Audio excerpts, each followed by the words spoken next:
Hello everyone, কেমন আছেন সবাই? সবাইকে ঈদের অনেক অনেক শুভেচ্ছা। তো সবার ঈদ কেমন গেল অবশ্যই আমার সাথে শেয়ার করবেন। আর আজকের ভিডিওটা হচ্ছে খুবই অর্ডিনারি একটি ভিডিও। আজকে আমাদের বাসায় দুপুরে কি খাওয়া দাওয়া হবে সেটা নিয়েই। তো সবার দিনকাল কেমন যাচ্ছে অবশ্যই আমার সঙ্গে শেয়ার করবেন।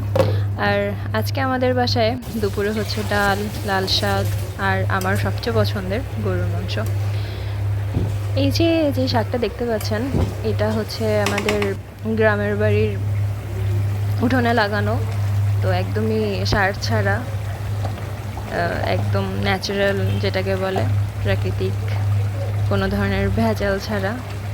তো আমরা এটা নিয়ে এসেছি, আজ বাসায় রান্না হবে। এর আগেও গ্রামে বসে একদিন খাওয়া হয়েছে, তো এর টেস্ট খুবই ভালো। একদম ভাতের সাথে মাখালে লাল হয়ে যায়। এখানকার ভেজাল মিশ্রিত শাকের থেকে খুবই ভিন্ন স্বাদের, খুবই ন্যাচারাল। যাই হোক, এখানে রান্না হচ্ছে গরুর মাংস। তো আমি রান্না করছিলাম না, আমি জাস্ট মামনিকে একটু হেল্প করছিলাম, একটু নেড়ে চেড়ে দিয়ে। এটাই, আর আপনাদের সঙ্গে ভাবলাম একটু শেয়ার করি।